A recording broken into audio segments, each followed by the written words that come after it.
Gents bag collections ഒന്നുമില്ലേ? ഞങ്ങളങ്ങനെ ചെയ്യൂ. അപ്പോൾ ഇത്തവണ വീണ്ടും റീസ്റ്റോക്ക് ചെയ്തിരിക്കുന്നത് നമ്മുടെ ജെൻസിൻ്റെ പോക്കറ്റ് ഫ്രണ്ട്ലി ബാഗ്സ് ആണ് കേട്ടോ. അതായത് നമുക്ക് ബെൽറ്റിൽ അറ്റാച്ച് ചെയ്ത് ഇങ്ങനെ ക്യാരി ചെയ്യാം. ഇനി സൈഡ് സ്ലിങ് യൂസ് ചെയ്യണമെങ്കിൽ അങ്ങനെ ചെയ്യാം. ഇതിൽ മൾട്ടി എന്താ പറയുക അറകളാണുള്ളത് കേട്ടോ. ഉള്ളിൽ നമ്മുടെ കാർഡൊക്കെ വെക്കാനുള്ള ഒരു വലിയ അറ വരുന്നുണ്ട്. പിന്നെ ഫ്രണ്ടിലൊരു ചെറിയ പോക്കറ്റ് സ്പേസ് വരുന്നുണ്ട്. ബാക്കിൽ ഹോൾഡർ വരുന്നുണ്ട്. അതിൻ്റെ തന്നെ പല വെറൈറ്റീസ് ഉണ്ട് കേട്ടോ. സൈഡിൽ സിബ് വരുന്ന രീതിയിൽ ഫ്രണ്ട് അറ വരുന്നതുണ്ട്. ഇതിൻ്റെയൊക്കെ ക്വാളിറ്റി അസാധ്യ ക്വാളിറ്റിയാണ്. ഇമ്പോർട്ടഡ് ക്വാളിറ്റിയാണ്. ഔട്ട്സൈഡ് ഇന്ത്യയിൽ നിന്ന് വന്നിട്ടുള്ളതാണ് കേട്ടോ ഇത്.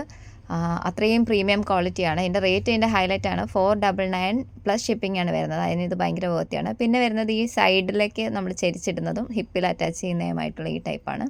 ഈ ടൈപ്പ് നമുക്ക് വന്നിട്ടുണ്ട്. ഇതും ഒക്കെ ഹാർഡ്ലി ഒരു 25 പീസാണ് നമുക്കുള്ളത്. അപ്പോൾ വേണ്ട ആൾക്കാർ പെട്ടെന്ന് തന്നെ ഡിസ്ക്രിപ്ഷനിൽ നമ്പറിലേക്ക് മെസ്സേജ് അയക്കണം കേട്ടോ. ഈ ബോയ്സിനൊക്കെ ഗിഫ്റ്റ് കൊടുക്കാനായിട്ട് എന്ത് കൊടുക്കും എന്ന് പറഞ്ഞിട്ട് എപ്പോഴും എൻക്വയറി വരുന്നുണ്ട്. അതിനുള്ള ബെസ്റ്റ് ഓപ്ഷനാണ് ഇത് കേട്ടോ. അതിൻ്റെ ക്വാളിറ്റി ടച്ച് ചെയ്യുമ്പോൾ തന്നെ മനസ്സിലാവും. ഒരു 1000 റേഞ്ചിലൊക്കെ മിനിമം MRP വരുന്ന പ്രോഡക്റ്റാണ്. അപ്പോൾ വേണ്ട ആൾക്കാർ പെട്ടെന്ന് വന്നോളൂ.